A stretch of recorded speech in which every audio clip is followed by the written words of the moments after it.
tudo bem? Estamos iniciando mais uma videoaula, espero que todos se encontrem bem. Então vamos lá para o nosso assunto? Olá, vamos começar mais uma aula de ciências com a professora Ariana. E o assunto de hoje é animais. Livro do 6º ano, capítulo 2, caderno 3. Os principais conteúdos que você vai ver são invertebrados, vertebrados e biodiversidade. O reino animal engloba mais de 1 milhão de espécies. Ele é bastante conhecido. Nós, por exemplo, fazemos parte desse reino animal. Então, agora nós vamos conhecer as principais características desse reino. Então, vamos lá então. A primeira característica que a gente precisa saber é que o reino animal ele é formado por organismos multicelulares, ou seja, não existe nenhum animal formado por uma única célula. Todos os animais são formados por mais células. Normalmente, essas células estão formando tecidos. O que são tecidos? São conjuntos de células que vão atuar juntas ali, fazendo uma determinada função. Por exemplo, nós temos o tecido muscular, onde a gente encontra tipo de células semelhantes que atuam ali formando aquele músculo, certo? O tecido muscular vai formar o músculo. Nós temos também o tecido nervoso, onde um conjunto de células que atuam ali fazendo alguma atividade. No caso do tecido nervoso, é transmitido para os tecidos nervosos. Entretanto, nem todo animal vai ter sua célula organizadas em tecidos. Um exemplo é os animais como as esponjas do grupo porífero.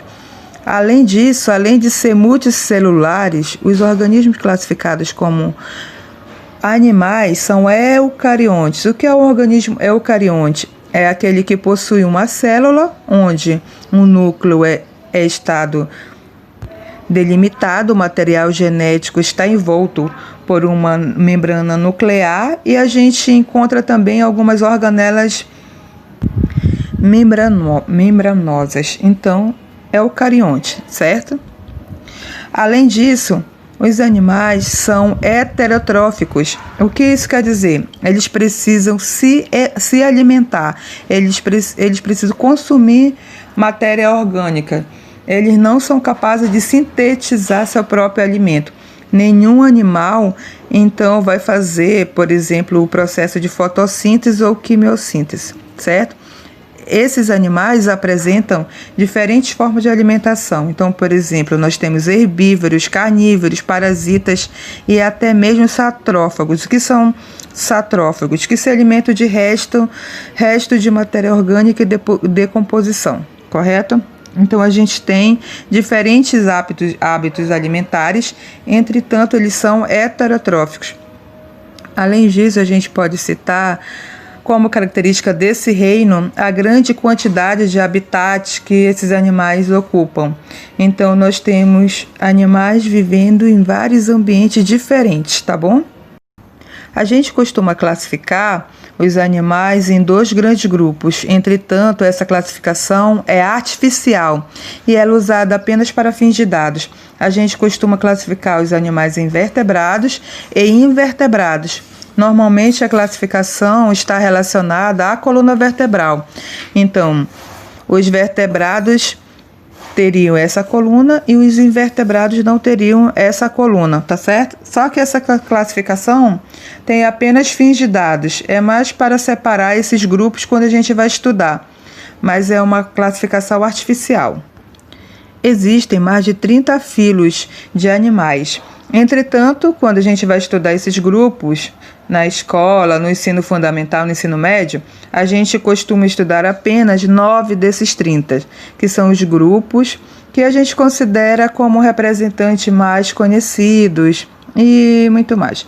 Então, desses novos filos, desses animais que a gente vai estudar, a gente pode citar os poríferos, quinidários, platemiltos, nematóides, molúsculos, anelídeos, artrópodes, equinodermos e cordados.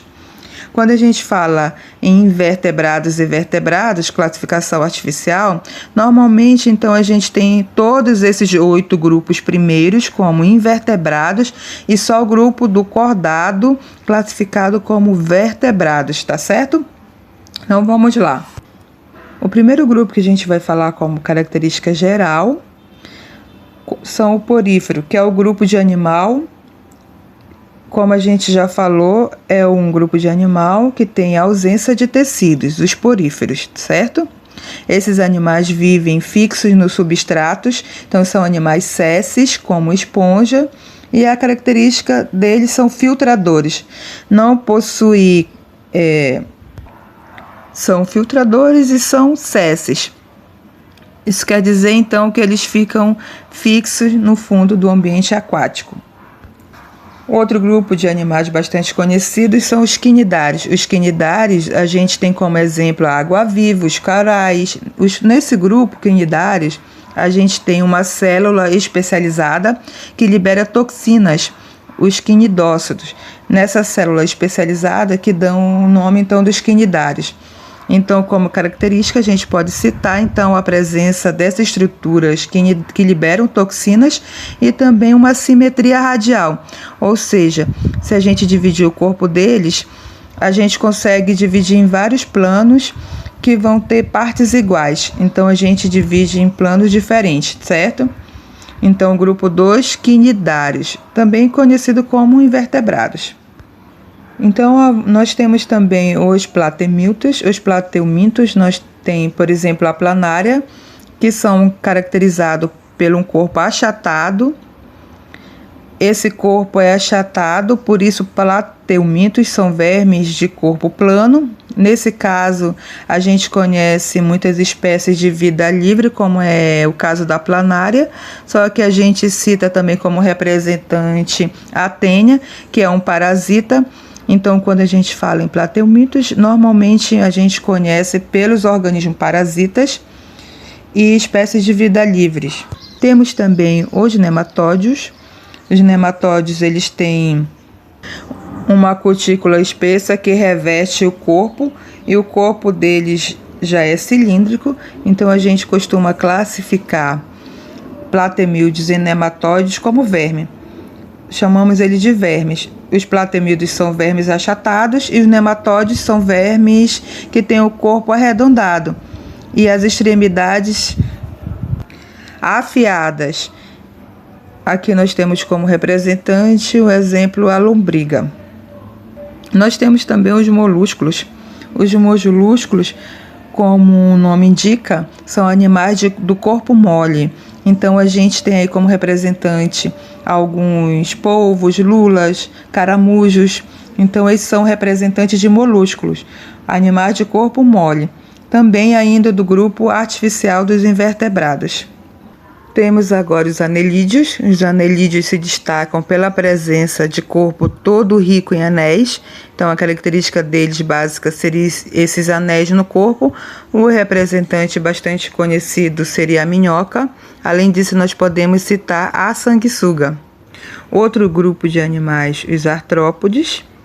Os encontrados em maior quantidade, maior grupo dos animais, esses invertebrados, a gente pode citar carrapatos, aranhas, baratas, borboletas, não só insetos. Artrópodes são insetos, aracnídeos, crustáceos, todos eles são artrópodes. Quando você pensa assim, nossa, um organismo é bem diferente do outro.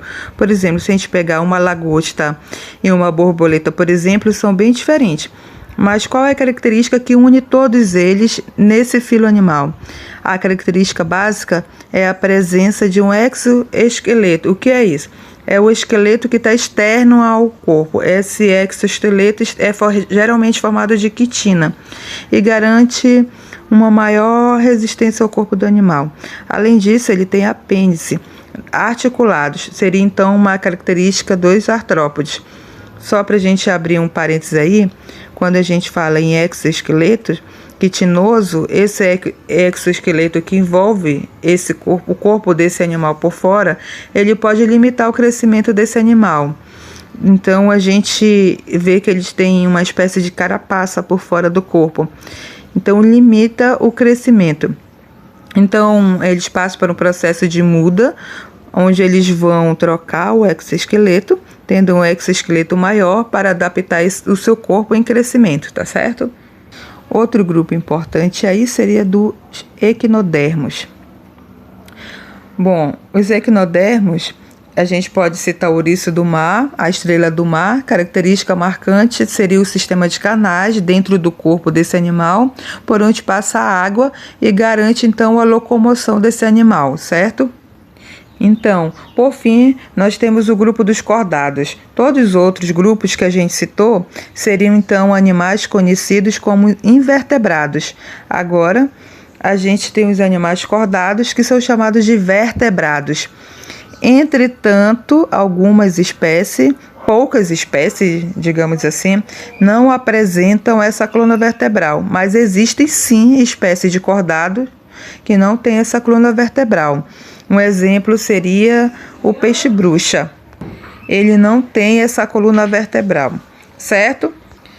Entre os cordados, a gente pode citar aqueles grupos já conhecidos por nós, que são os grupos mais conhecidos quando a gente fala em animal. A gente pode falar dos peixes, que vivem em ambientes aquáticos, possuem respiração branquial. A gente tem também os anfíbios, que são animais que a gente fala que têm uma vida dupla, vivido parte da fase de vida deles, a fase larval. A gente tem aquela fase de girino, onde vive na água e tem uma respiração branquial. Depois passa a viver em um ambiente terrestre, onde a gente consegue observar uma respiração pulmonar cutânea, que é pela pele. A gente pode citar ainda animais como répteis, que possuem uma pele mais grossa, e surge aí o ovo amniótico, que garante então uma maior sobrevivência no ambiente terrestre. Nós temos as aves, que se destacam algumas por a sua capacidade de voo, entretanto, essa não é a característica que une todos do mesmo grupo, seria então a presença de penas. E também nós temos os mamíferos, que tem um exemplo, que seria um exemplo de cordados, que se caracteriza pela presença de pelos e glândulas mamárias, certo? Então, a gente viu aí as características do reino animal e os principais representantes, os principais filos desse reino animal, certo? Só para a gente lembrar, os filos que a gente viu são os básicos, mais estudados aí no ensino fundamental e no médio também. Lembrando que existem mais de 30 filos diferentes de animais. Só para a gente lembrar, as características básicas de um organismo desse reino seria a nutrição heterotrófica, a capacidade, a sua célula eucarionte e o organismo ser formado por mais de uma célula, ou seja, organismos multicelulares. Então vamos lá para a nossa atividade. A primeira atividade é da página Interpretando, página 37. Tem um texto e o título desse texto é Perigo no Mar e tem algumas questões, são 3 questões, tá? Então eu vou direto para a resposta para não perdermos muito tempo, porque o nosso tempo é curto aqui na videoaula. Então leiam o texto com atenção, interpretem e acompanhe comigo. Na primeira questão tem: por que os acidentes com animais marinhos são mais frequentes em determinados períodos do ano? Vamos lá para a resposta. Os acidentes costumam ser mais frequentes na temporada de verão, época em que maior quantidade de pessoas vai ao litoral em férias. Segunda questão: quais são os principais filos de organismos citados que causam situações de emergência em seres vivos, humanos? Vamos lá para a resposta. Os principais filos são porífera, que são esponjas, quinidários, anêmonas e corais, anelida, que são vermes marinhos, molusca, que são os polvos, equinodermata, que são os ouriços do mar, e artrópoda, que são os caranguejos. Terceira: em banhistas, quais são os organismos responsáveis pela maioria dos ferimentos? Resposta: são os quinidários e os ouriços do mar. Vamos lá para a nossa primeira atividade, ação, página 38. Os poríferos são animais muito simples em relação a outros já observados. Justifique sua posição no início da sequência de filos animais. Vamos lá para a resposta. Olha só, gente. A sequência de filos animais é construída em ordens crescentes de complexidade. Os poríferos representam o primeiro grupo dessa sequência porque não apresentam sistemas. Todas as suas funções vitais, como respiração, e excreção, digestão são realizadas isoladamente pelas células, tá bom? Segunda questão. Esponjas e corais são animais sesses, ou seja, vivem fixos ao substrato. Moleza é essa, eu falei no assunto. Explique a vantagem adaptativa da presença de estágio larval em seus ciclos de vida. Vamos lá. Segunda questão, vamos para a resposta. A larva nada ativamente, o que favorece a dispersão dos indivíduos pelo ambiente. É possível, então, que colonizem outras áreas e evitem a competição entre os membros da população. Terceira questão. Tem um quadro na terceira questão, tem uma aula prática de biologia, por exemplo. Vamos lá. Em uma aula prática de biologia, Rafael encontrou animais que apresentavam as características a seguir. Tem um quadro e cada quadra... Errei voltando. Tem um quadro aí no livro de vocês e é separado por colunas. Tem a coluna vertebral. Na primeira coluna esquerda, coluna vertebral, esqueleto, corpo, habitat. Peculiaridade, tem organismo 1, organismo 2, organismo 3. Vamos lá, após analisá-los, como o Rafael identificou? Vamos lá, organizar, vamos para a resposta. O animal 1 é um inseto, pertencente ao filo dos artrópodes. O animal 2 é um ouriço do mar, componente do filo dos equinodermos. O animal 3 é uma anêmona do mar, que faz parte do filo dos quinidários. Vamos lá para a atividade da página 44, né? Olha só, a primeira questão da página 44 tem os peixes, são classificados em 2 grupos, né? Observe as imagens, identifique os grupos a que pertence e destaque pelo menos 2 características de cada grupo. Tem o grupo A e o grupo B. Bom, então vamos lá para a resposta da primeira questão da página 44, vamos lá. Na imagem A, nós temos os peixes cartilanosos, tá? Tem esqueleto cartilanoso e as brânquias abrem-se nas fendas branquiais, diretamente na superfície do corpo. Na imagem B, nós temos peixes ósseos, tá? Que tem esqueleto ósseo e suas brânquias são protegidas pelo opérculo. Na segunda questão da página 44, vamos pular para a resposta logo, tá? Os girinos têm cauda, a qual lhes permite se deslocar em ambiente aquático. As brânquias, com as quais realizam as trocas gasosas com a água. Os sapos têm pernas que lhes permitem andar e saltar no ambiente terrestre e respiram pelos pulmões e pela pele fina e vascularizada. Vamos lá para a terceira questão da página 45. Complete as lacunas do texto com um banco de palavras fornecido. Tem um banco de palavras aqui no livro de vocês. Tem sapo, glândulas rugosa, cauda, rãs, membranas, pele, ventosas, tá? Vamos lá, vamos completar aqui, tá? Com as lacunas com o texto que tem em cima. Sapos, rãs e pererecas são desprovidos de cauda. Os sapos têm a pele mais rugosa e apresentam glândulas paratoides. As rãs são animais de pele lisa, boas nadadoras, razão pela qual geralmente têm membranas bem desenvolvidas entre os dedos nos membros posteriores. As pererecas são arborícolas, também têm a pele mais lisa, membros posteriores bastante desenvolvidos e adaptados a grandes saltos e apresentam ventosas na ponta dos dedos que promovem a adesão. Na quarta questão é uma tirinha, né? Você vai observar a tirinha e vai responder que característica dos répteis se refere à tirinha. Vamos lá para a resposta. A tirinha refere-se ao fato de que os répteis não conseguiram regular a temperatura corporal.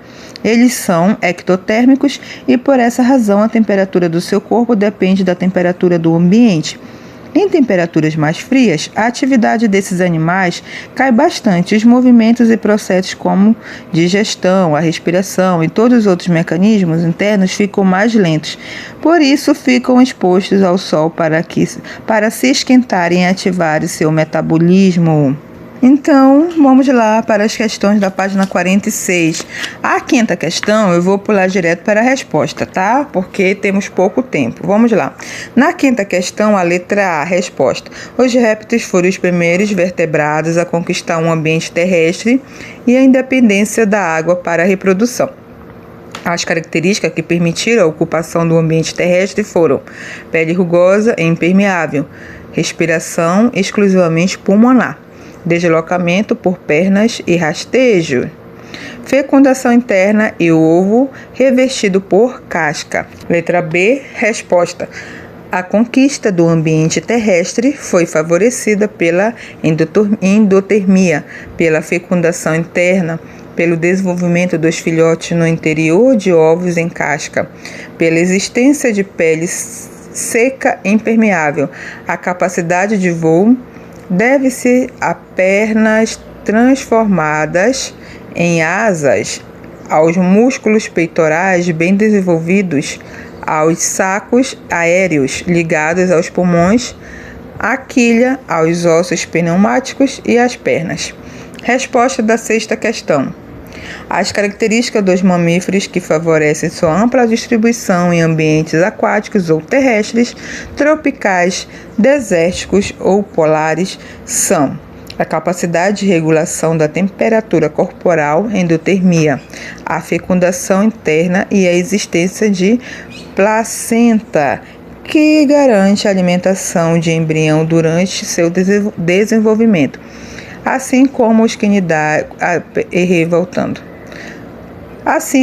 cuidados com os filhotes. Essas características aumentam as chances de sobrevivência dos mamíferos em qualquer ambiente e explicam sua ampla distribuição. Bom, então é isso. Espero que todos tenham compreendido o assunto e não esqueçam de fazer atividade para fixarmos o assunto, ok? Até a próxima aula!